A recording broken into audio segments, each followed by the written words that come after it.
जी आसमा खान, अस्सलाम वालेकुम। वालेकुम अस्सलाम। सादिया, वालेकुम अस्सलाम।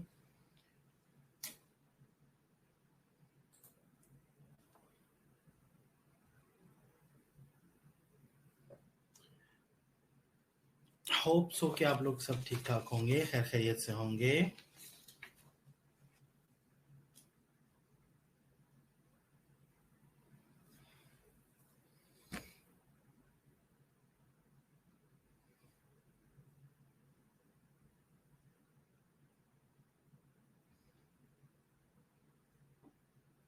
जी जी, मैंने भी यही सोचा हुआ।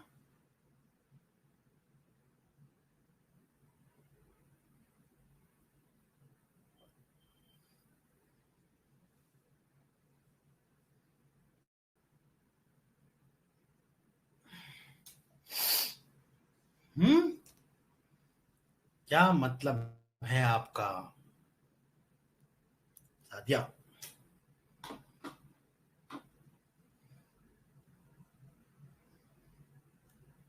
वालेकुम सलाम Habiba.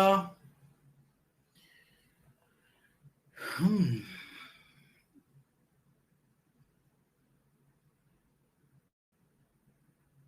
Yes I am, Sadia.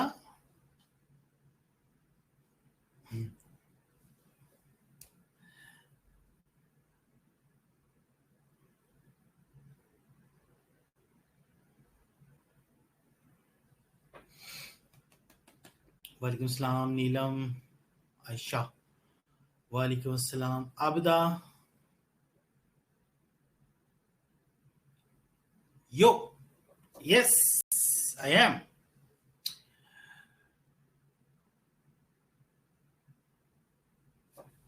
अच्छा, मैं टॉपिक देखूं। वॉइस आ रही है? आसमा खान साहिब, आवाज आ रही है?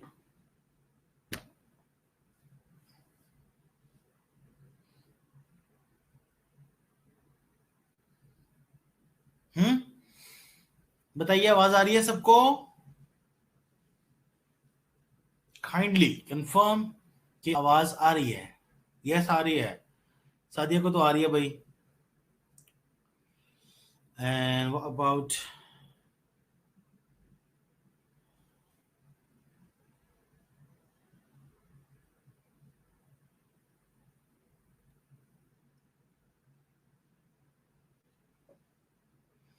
अच्छा, अब आ रही है, चलो सुनते रहो फिर।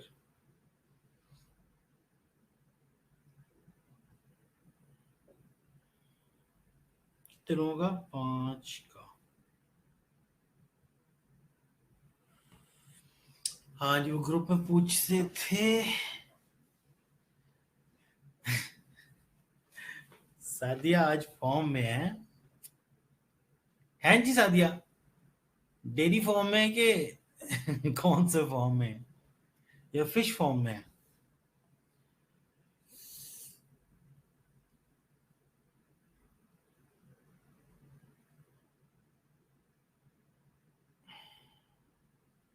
हाय सिद्रा।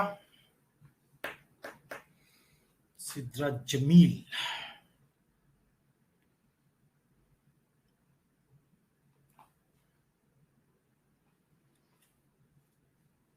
चलो प्यारे बच्चों, आज करते हैं कुछ थ्योरी का काम करते हैं। ठीक है, कर लेना। आज थ्योरी पढ़ लेते हैं थोड़ी सी।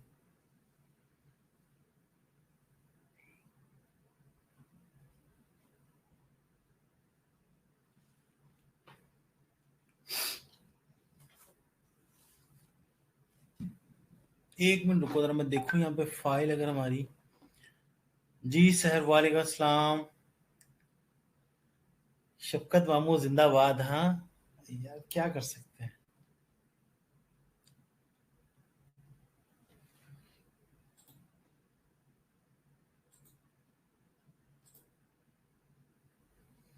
हम्म, एक मिनट जरा रुक जाओ, मैं देखूं यहाँ पे। हमने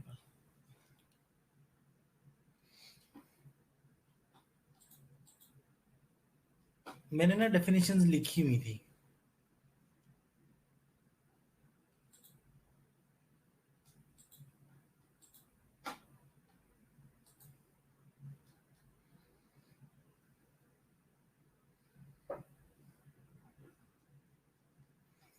अच्छा मेरी बात सुने कि आप लोगों के पास ये वाली बुक है?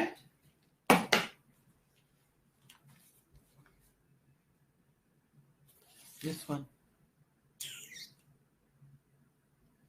कितने लोग हैं जिनके पास ये बुक है?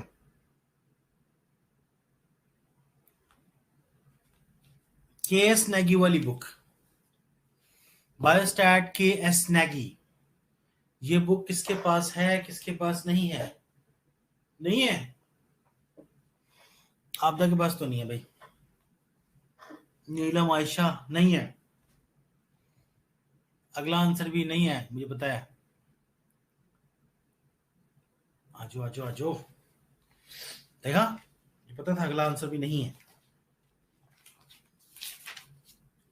अच्छा जी, अब एक काम हो सकता है कि मैं आपको यहां से पढ़ाना स्टार्ट कर दूं, ठीक है? जो इंपॉर्टेंट डेफिनेशंस हैं वो हम कर लेते हैं। मैं आपको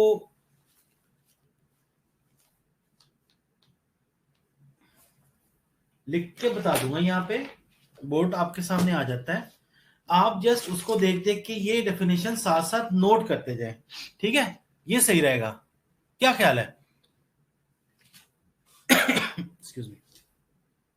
मैं यहां से डेफिनेशंस लिखता हूं और आप आपके बोर्ड पे आती जाएंगी, देन आप भी साथ साथ इसको लिखते जाइए। Got it? ठीक है ना आइडिया? गुड आइडिया कि नहीं?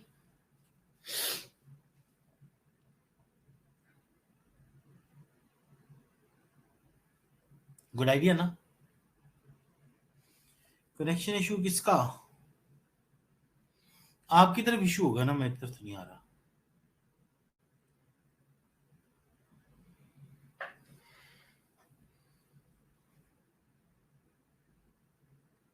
Okay, got it. चलो जी, बोर्ड ऑन कर रहा हूं, ठीक है? और आप लोग अपनी नोटबुक्स और पेन लेके आ जाओ, जल्दी से जाओ बस। नोटबुक और पेन लेके आ जाओ, फिर मैं आपको ना लिखवाता हूं। लिखवाने से ये होगा कि आपको काफी हद तक ये याद भी हो जाएंगे। हमने कोई डेफिनेशंस की हैं पहले, ये बता दो, बायोस्टैट की।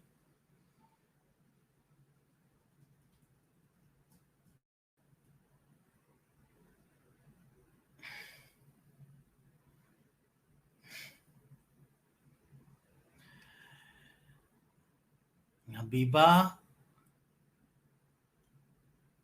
बाज आए, चले चले चले, शाबाश।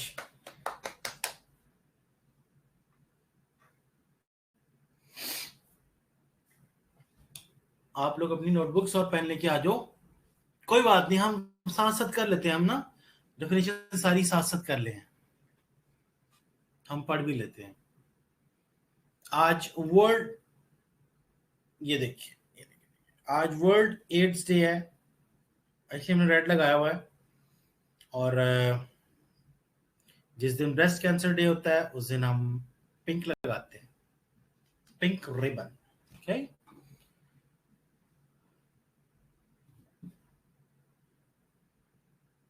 Ads awareness day. माशाल्लाह, आज तो 9 बच्चे आ गए। वाह वाह वाह वाह वाह, कमाल नहीं हो गया आज भाई? कुछ शैल है, हम बंडन आस्ते है ना थोड़ी।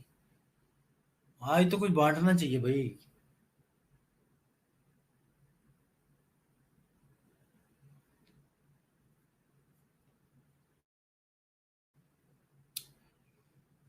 अच्छा जी, बोर्ड ऑन कर रहा हूं, ये लीजिए, टर्न बोर्ड ऑन। ऑन हो गया? ओके। अब हम सबसे पहले लिख रहे हैं डेफिनेशन।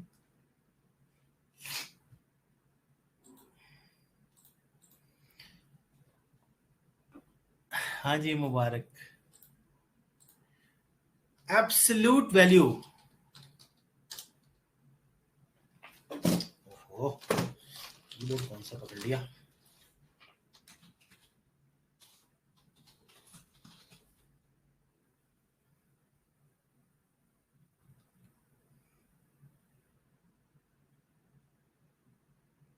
किस चीज की पिक बना के भेजी है?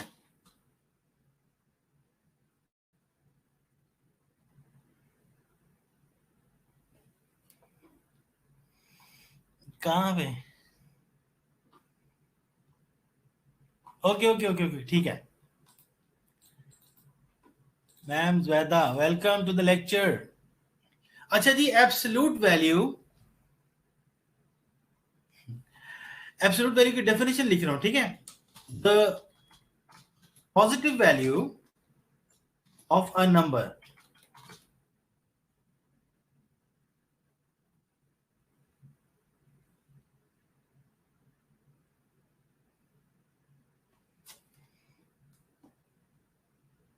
ओके ओके ठीक है, जो हो रहा है उसको तो ले लें। The positive value of a number regardless of whether the number is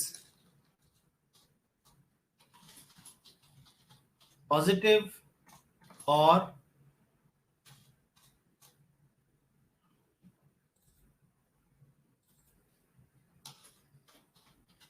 negative.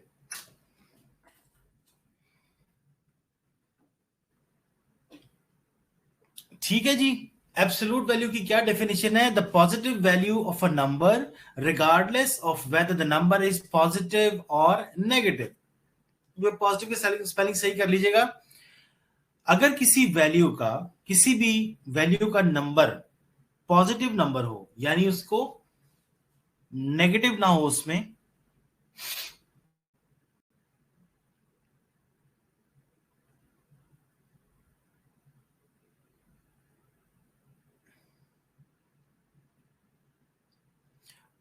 Positive का मीनिंग यहां पर इसलिए लिया गया है कि कोई इंक्रीजिंग या डिक्रीजिंग कोई भी नंबर हो सकता है, इंक्रीज्ड और डिक्रीज्ड कोई भी नंबर हो सकता है। लेकिन जब हम परफेक्टली किसी एक नंबर की बात करते हैं, जैसे कि हम बात करते हैं जी की वैल्यू की, जी, ठीक है, ग्रेविटेशन पहले हुआ करती थी 9.8 मीटर पर सेकेंड स्क्वायर, ठीक है ना, ये हुआ करती थी। लेकिन अब इसको जो है राउंड ऑफ करके 10 मान लिया गया है, 10 मीटर पर सेकेंड स्क्वायर, ये वाली। तो ये एक एब्सोल्यूट वैल्यू है, ठीक हो गया। दिस इज एब्सोल्यूट वैल्यू, सब लोग नोट कर लें, क्योंकि 2-3 लिखने के बाद मैं ये इरेज कर दूंगा। I will erase the board and again wash it.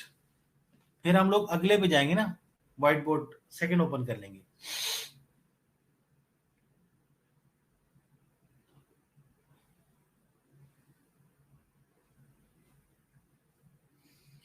अगली डेफिनेशन है age specific death rate.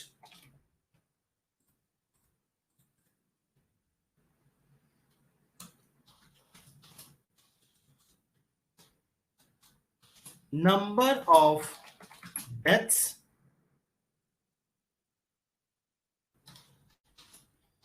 in 1 year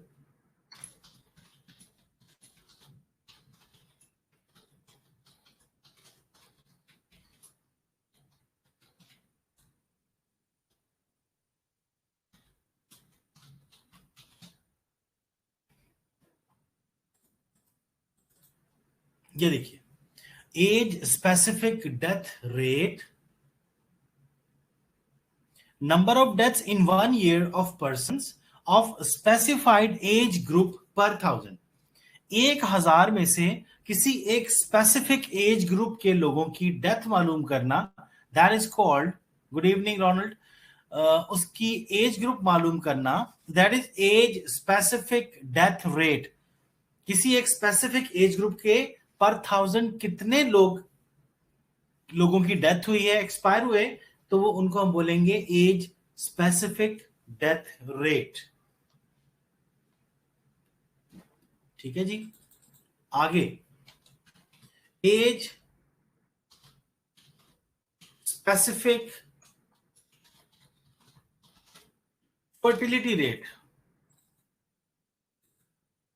ठीक है जी, एज स्पेसिफिक फर्टिलिटी रेट। अब जाहिर बात है आपको एज स्पेसिफिक रहना पड़ेगा और उसमें क्या देखना है, फर्टिलिटी रेट। आपकी डेफिनेशन का जो आपको हेडिंग दिया गया होता है उसी में इसका आंसर मौजूद होता है अगर आप गौर से पढ़ें तो। ठीक है, अब आपको एज स्पेसिफिक डेथ रेट का पता चल गया, आप easily age specific fertility rate की डेफिनेशन खुद से भी बना सकते हैं, इसमें कोई बड़ी बात नहीं है। तो आप, अब मैं लिखवा देता हूं क्या है, number of live births to a women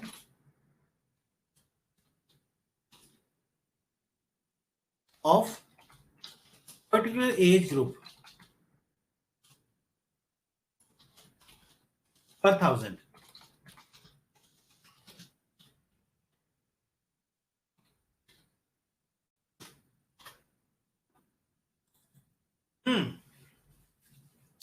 हाँ जी, क्या चल रहा है, age specific fertility rate, number of live births to a women of particular age group पर 1000।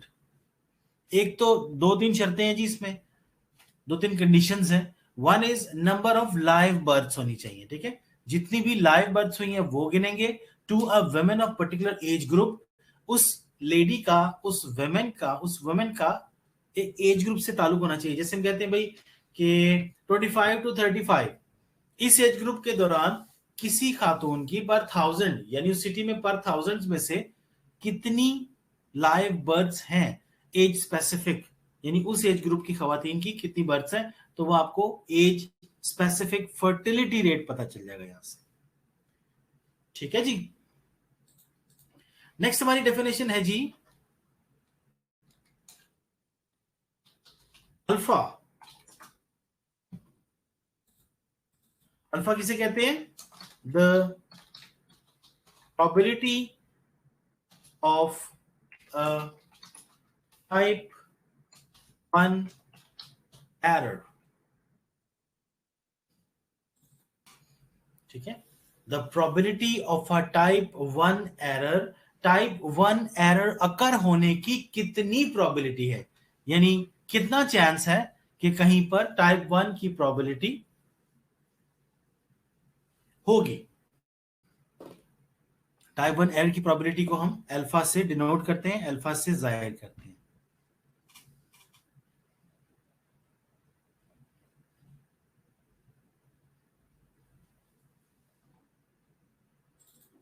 आगे आ जाएं,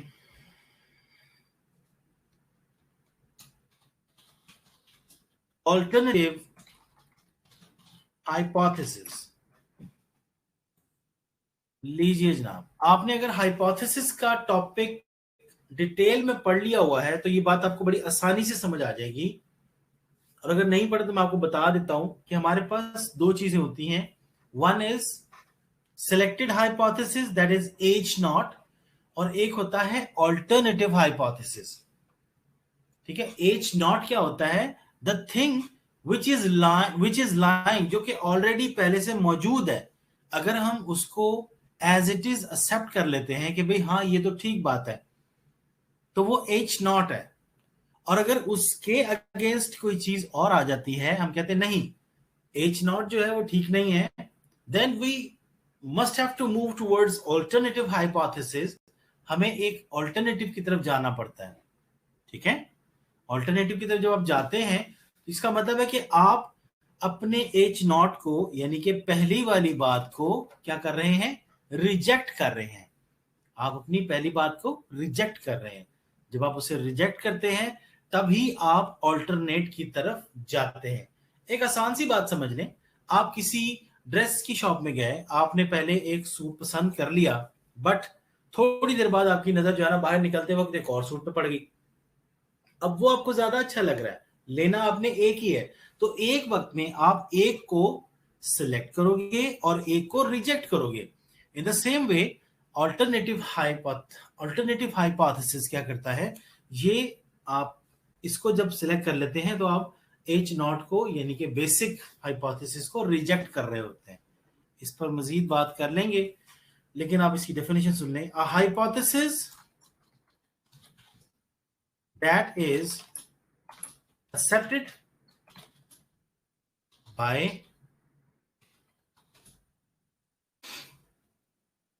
default when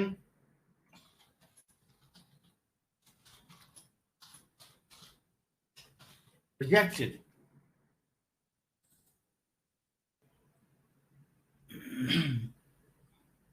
जी जी, नल हाइपोथेसिस ही रिजेक्टेड, नल हाइपोथेसिस ही बेसिक हाइपोथेसिस होता है। बिल्कुल सही कह रही हैं आप। देखो सिंपल, नल का माने मैथ्स की लैंग्वेज में भी समझ ले और वैसे भी समझ ले। Null means zero, null means nothing.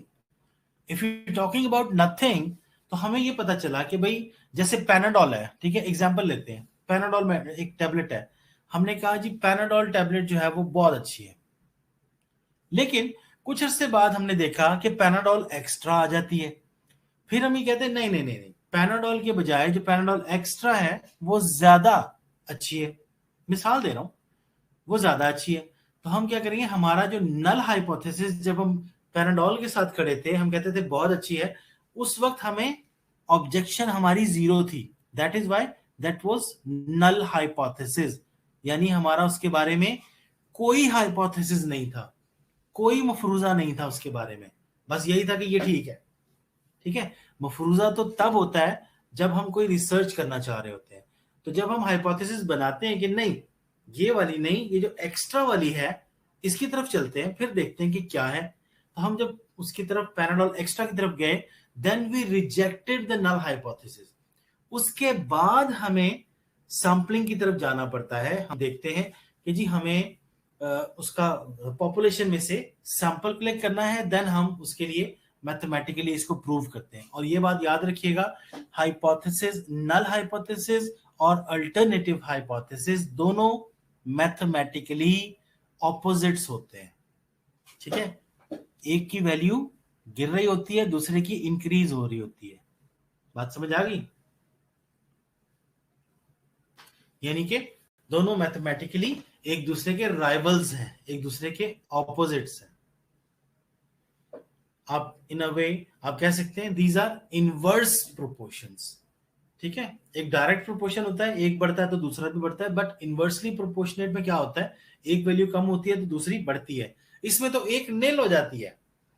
ठीक है, देन आफ्टरवर्ड ऑल्टरनेटिव हाइपोथेसिस की आपने डेफिनेशन पढ़ ली। मैं, अगर ये सबने नोट कर लिया है तो मुझे बता दें, मैं फिर नेक्स्ट चाहूंगा। जल्दी से कर लो, अगर नहीं किया तो 1 मिनट में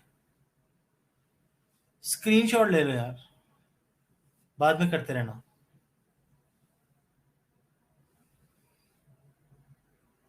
जी नल एंड ऑल्टरनेट जो है नीलम,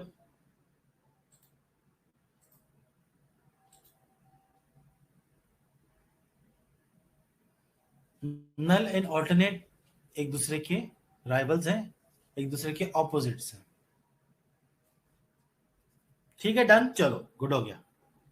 ये आगे हम एक और व्हाइट बोर्ड पे, व्हाइट बोर्ड नंबर 2, वैसे वो पीछे मौजूद है 1 पे, हम व्हाइट बोर्ड 2 पे आ गए।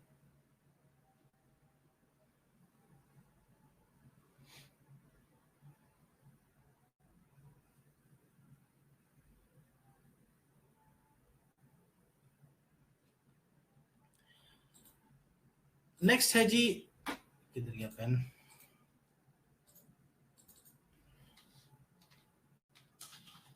Analysis of variance.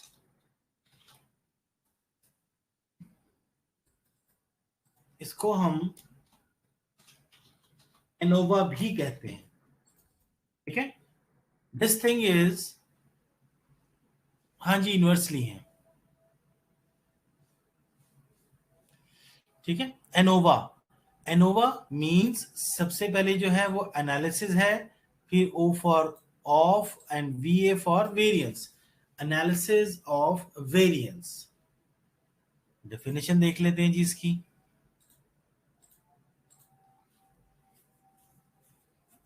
Statistical method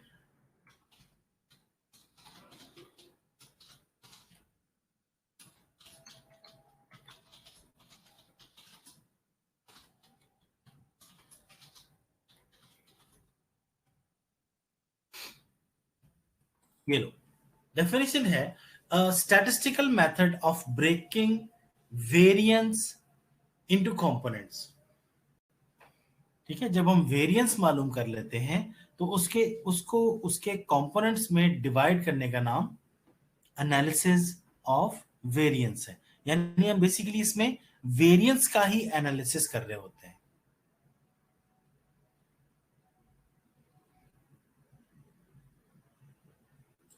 and this method used to compare more than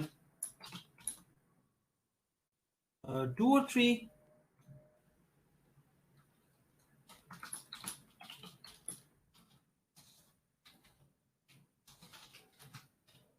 variable. This method used to compare more than 2 or 3 variables.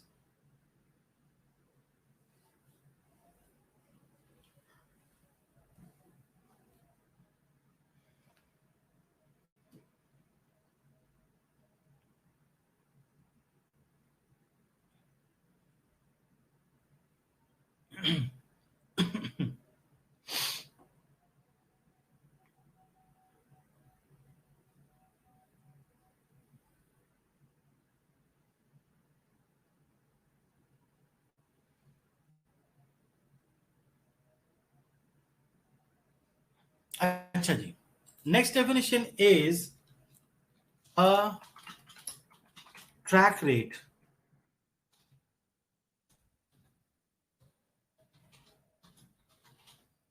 Not track rate, it's stack rate.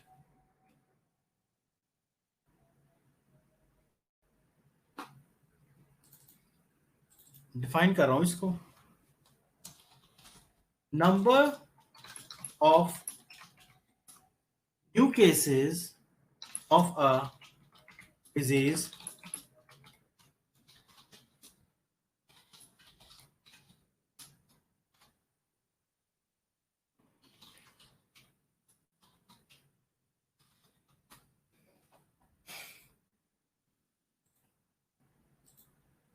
लीजिए, बहुत आसान सी definition है। Number of new cases of a disease, new cases बात कर रहा हूं, ठीक है। Attack rate number of new cases, मतलब 100 पहले थे तो उसमें 4 और आ गए, 6 और आ गए। Number of new cases of a disease during a specific time interval, eight specified time interval. एक स्पेसिफिक टाइम इंटरवल में हमने कहा जी हमने पिछले 2 दिन का रिकॉर्ड देखना है कि कितने पेशेंट्स आए। अब कोरोना की बात कर लेते हैं, पेंडेमिक है, ठीक है। तो उसमें हमारे पास कोविड के कितने पेशेंट्स आए लास्ट 2 डे में, तो ये हम अटैक रेट कर रहे होते हैं कि अटैक रेट क्या है उसका। This statement is called the attack rate. समझ आ गई?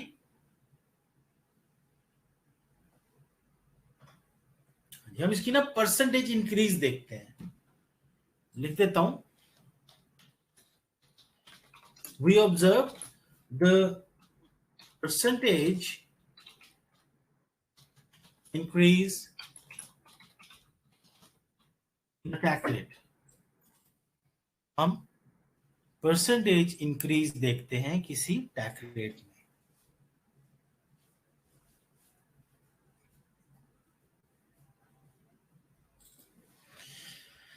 शाबाश, आगे आ जाए। Beta,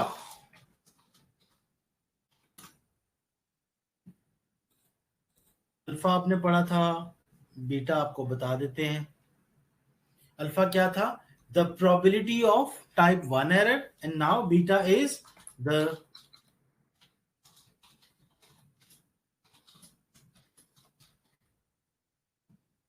probability of type 2 error. Alpha probability of type 1 error and beta probability of type 2 error. Type 1 और टाइप 2 एरर को आपने रिसर्च में भी डिस्कस किया होगा इन डिटेल, ठीक है। ये बार बार इसलिए नहीं इसको बताना चाहता मैं कि आप जितने ही जगह से, जितने टीचर से ये सुनोगे तो आप लोग कंफ्यूज होगे। कॉन्सेप्ट सारे ही सही होंगे लेकिन कुछ वर्डिंग्स का फर्क आ जाता है। तो अगर आपने पहले से ये पढ़ी हुई है तो आप उसी को ज़हन नशीन कर लीजिए।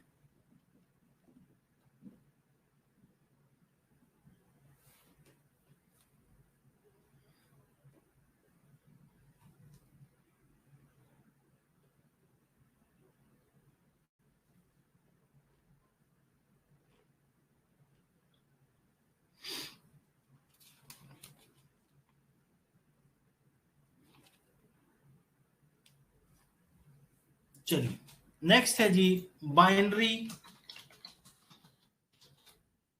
वेरिएबल। ये बाइनरी वेरिएबल क्या चीज होते हैं? बाइनरी किसे कहते हैं? एज यू नो कि बाइनरी का मतलब होता है दो, ठीक है?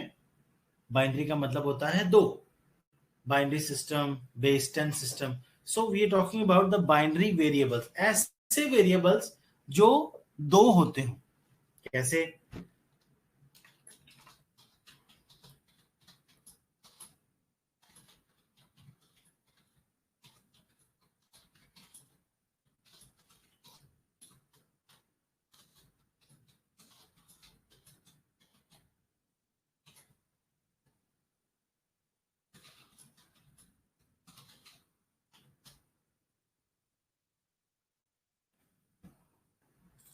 ये लीजिए,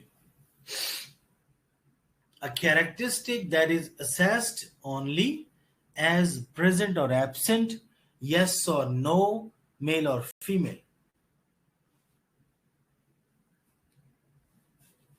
ठीक है ना?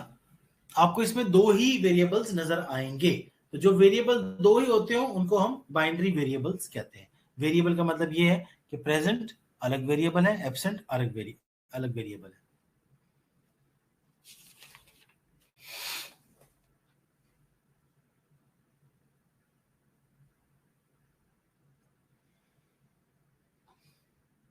नेक्स्ट लिखिएगा,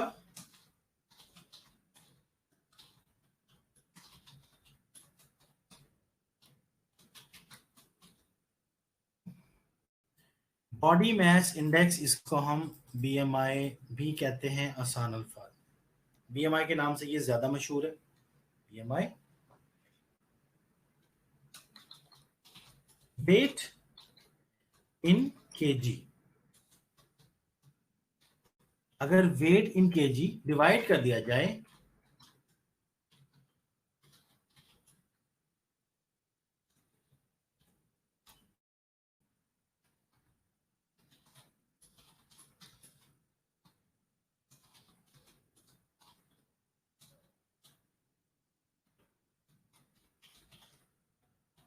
metre,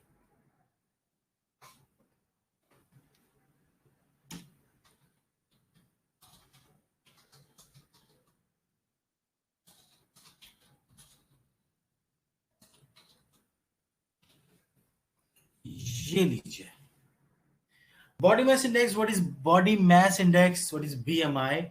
Weight in kg divided by square root of height in meter, we get BMI। Kilogram में वेट हो, हाइट मीटर्स में हो, तो हम वेट इन केजी को डिवाइड कर देते हैं, यानी डिनोमिनेटर में हाइट आती है वो भी मीटर में, और न्यूमिनेटर में वेट आता है वो भी केजी में, तो आपका बीएमआई कैलकुलेट हो जाता है। ठीक है, and you all know that what is BMI.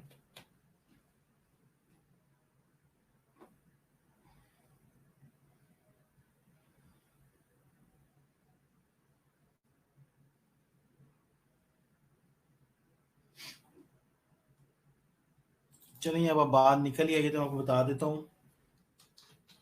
BMI अगर लेस देन 20 किसी का आता है तो उसे हम लीन बोलते हैं। ठीक है, इन मेडिकल लैंग्वेज इसको लीन बोला जाएगा। और अगर 20 तो करीबन 24.9 होता है तो हम नॉर्मल, ये नॉर्मल कैटेगरी है। एंड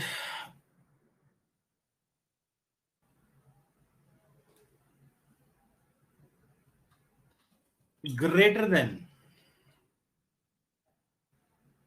30 एंड अबव को कहा जाता है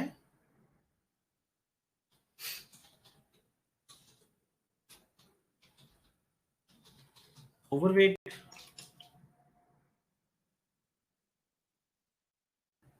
एंड मोर देन 35 को हम ओबीज लेते हैं। लीजिए, ये है इनकी कैटेगरीज, याद रखिएगा, ये बड़े आसान है। हो सकता है किसी आपके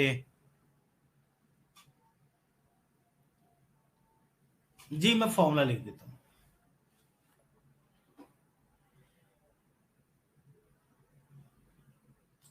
ये लीजिए,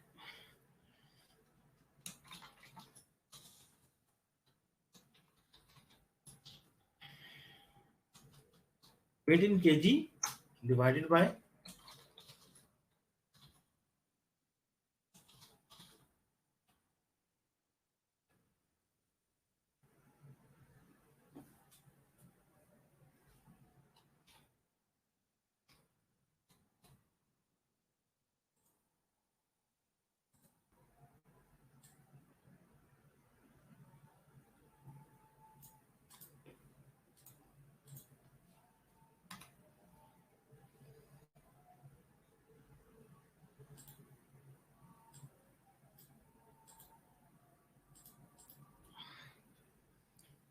ये स्क्वायर लगाना है मैंने वहां पे, चला जैसे ही।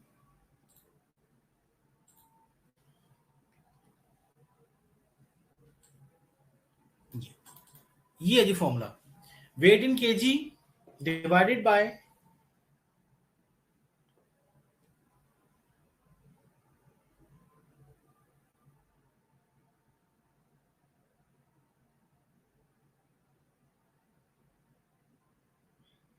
हाइट इन मीटर का स्क्वायर। ठीक है, आ जाइए next.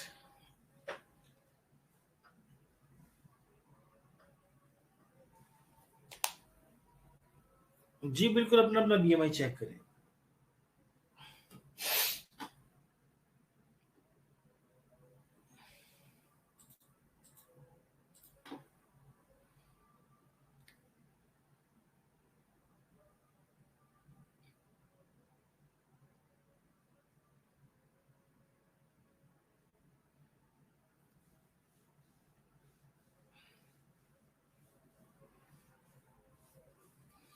Case group,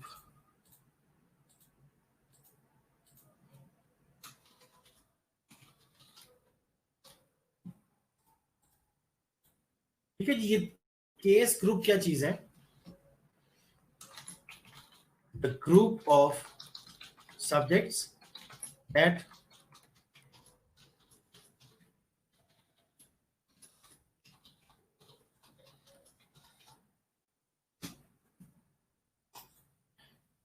a group of subjects that already has this disease of the condition under study। हम जो भी कंडीशन, हम जो भी चीज स्टडी कर रहे होते हैं, ठीक है, अगर किसी एक ग्रुप में वो चीजें सारी मौजूद हैं, वो ग्रुप में उसकी कुछ आप समझे कि सिम्टम्स मौजूद हैं, या वो ग्रुप में वो डिजीज मौजूद है, तो उसको हम बोलेंगे ये केस ग्रुप है। यानी जो केस हम डिस्कस कर रहे हैं अपनी स्टडी में, this is the same case group which we are studying in our research paper और स्टडी, तो वो केस ग्रुप कहलाएगा।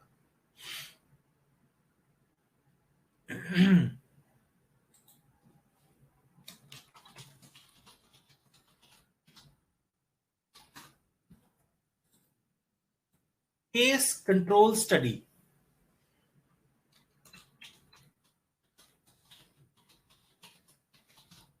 an observational study that begins with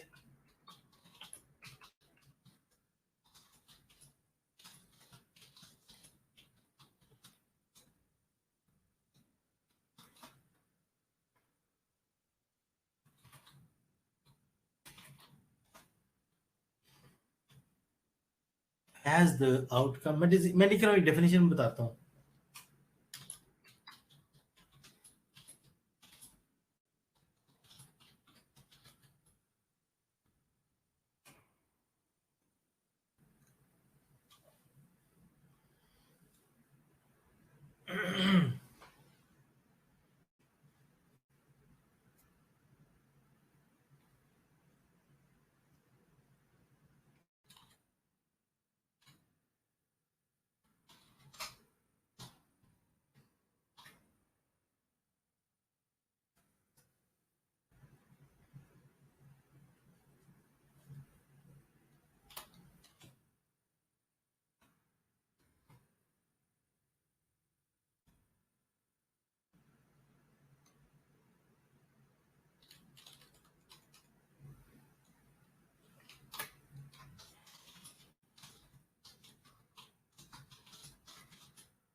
ये लीजिए, ये जरा इंपॉर्टेंट है, गौर से समझ लीजिएगा। एन ऑब्जर्वेशनल स्टडी, ये ऑब्जर्वेशनल स्टडी है जिसमें हम चीजों को ऑब्जर्व करते हैं, ठीक है। That begins with patient cases who have the outcome और डिजीज। लीजिए, जिनमें ऑलरेडी आउटकम और डिजीज होती है, and he looks and the looks back to find the possible risk factor. और हम क्या देखते हैं, उन पेशेंट्स को ही केस कंट्रोल, यानी इसमें हम किसी केस को ही कंट्रोल बना के हम अपने पेशेंट्स के साथ दोबारा चेक करना शुरू करते हैं कि आइदर इस पेशेंट का कंपैरिजन किसी और के साथ, वो भी पेशेंट ही होगा। पेशेंट टू पेशेंट कंपैरिजन जब होता है, that is case control study. Simple words. Census किसे कहते हैं जी? सेंसस का लफ्जी मतलब है मर्दमशुमारी। What is census?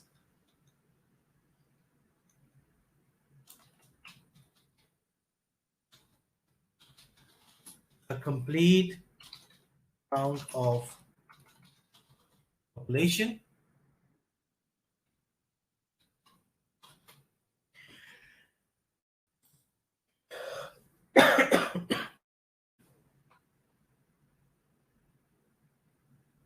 हाँ जी, मैडम शुमारी नहीं, मर्दम शुमारी।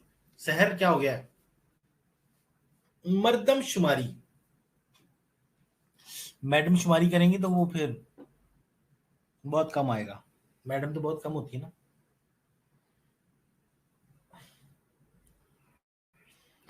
वाह जी वाह, आगे कितनी आसान आ गई ना। Central tendency,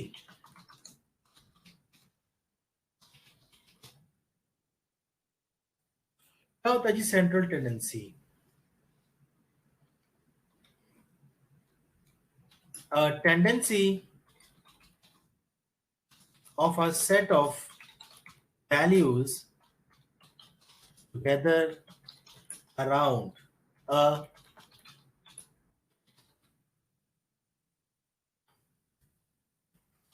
centre value. ठीक है जी, किसी भी वैल्यू, मुख्तलिफ वैल्यूज का सेंटर की तरफ आने का कितना रुझान है, कितनी टेंडेंसी है, that is called central tendency.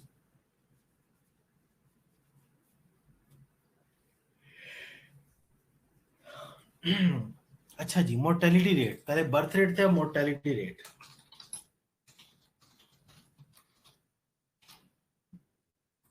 Child mortality rate, number of children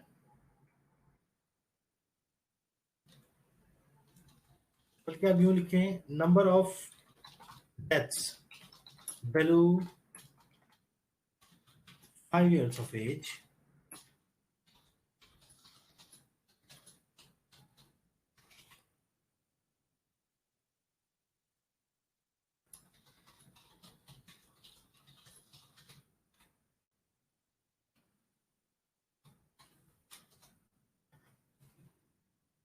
लीजिए, ये नोट कर लें, ठीक है। एक बार पढ़ भी लें, number of deaths below 5 years of age, ठीक है। चाइल्ड हम उसी को कहेंगे, 5 साल से कम उम्र के बच्चे। एक साल में पर 1000 उनकी डेथ्स कितनी हुई है? एक साल में, जिस साल की बात हो रही है, उसी साल में पर 1000 में से, पर 1000 लाइव बर्थ में से कितने बच्चों की डेथ हो गई, that is child mortality rate. Next is child women ratio,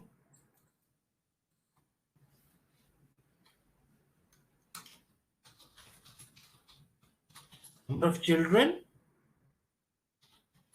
less than 5 years of age per woman,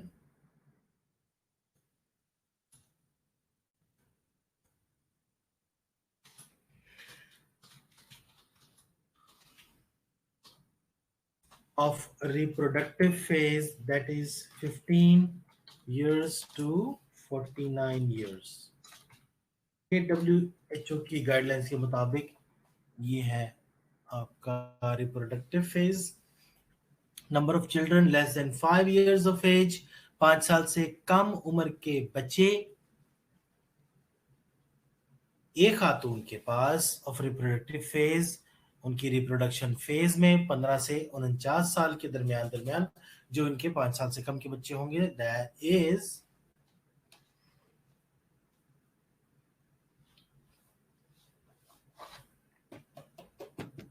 child women ratio.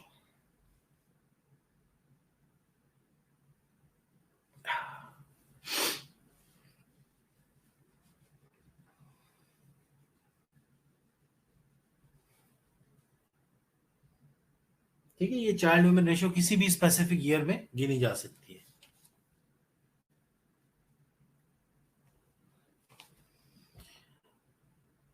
अभी थोड़ा सा टाइम है और लिख लेते हैं।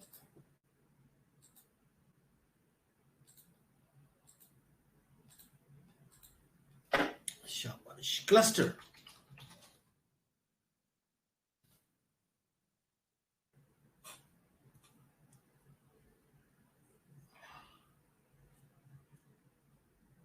कुछ नहीं हो गया बच्चों, कुछ नहीं हो गया।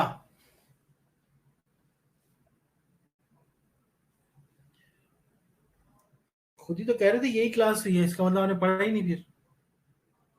तो पढ़ लो, इकट्ठा ही पढ़ लो। चलो एक काम करते हैं, ये कितनी हो गई है?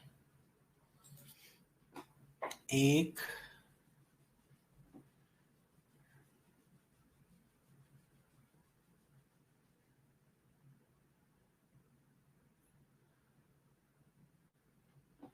जी जी मैं पढ़ता हूँ नीलम, पढ़ता हूँ। 1 2 3 4 5 6 7 8 9 10 10 11 12 13 14 16, 4 और पढ़ लेते हैं, 20 हो जाएंगी। ठीक है, लास्ट वाली कौन सी है जी? Number of children less than 5 years of age, एक खातून के यहाँ 5 साल से कम और बच्चे पर वुमेन ऑफ रिप्रोडक्टिव फेज। अच्छा एक नेक्स्ट स्लाइड कर लेते हैं और पीछे, ये वाली।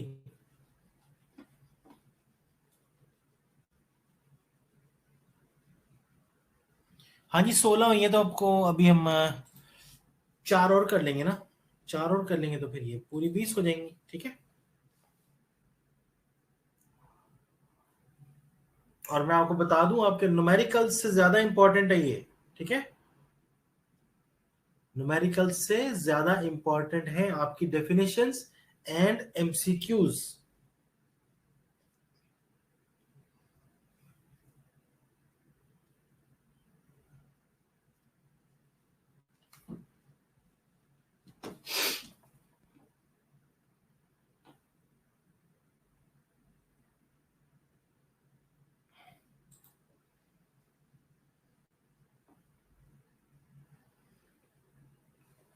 चलो ठीक है, हाँ जी अब बताइए कौन सा समझना है? आसमा खान या किसी ने कुछ पूछना तो बता दें, मैं बारी बारी कर रहा हूं। इनमें से कोई चीज क्लियर करनी है, कोई चीज समझ नहीं आई मुझसे पूछ लें।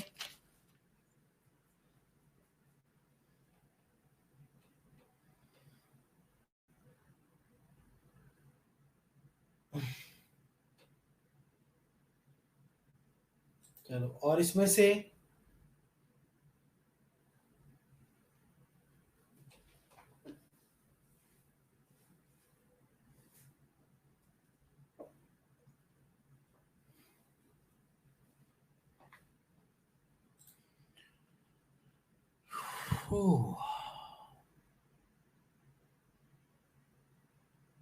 नेक्स्ट स्लाइड ये रही।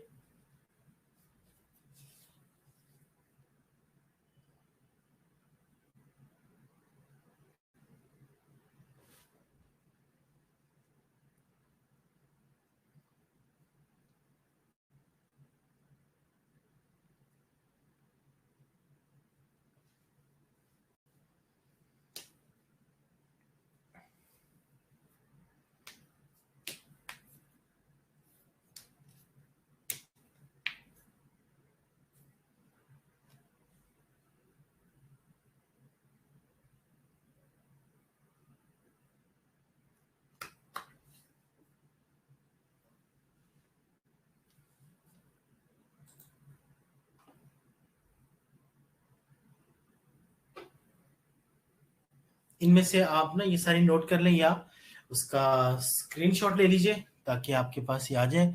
इनको जरूर जरूर अपनी किसी नोटबुक पे लिख लीजिएगा। वैसे मैंने आपको स्टार्ट में बुक दिखा दी है, इस बुक में ये सारी मौजूद है। अटेंडेंस बोल दीजिएगा जल्दी से ताकि मैं कॉपी कर लूं, ठीक है? अटेंडेंस बोल दें कौन कौन यहाँ पे अवेलेबल है और कौन था, उनसे भी कहें कि अटेंडेंस बोल दीजिए।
अच्छा जी, आबिदा हबीबा अवान।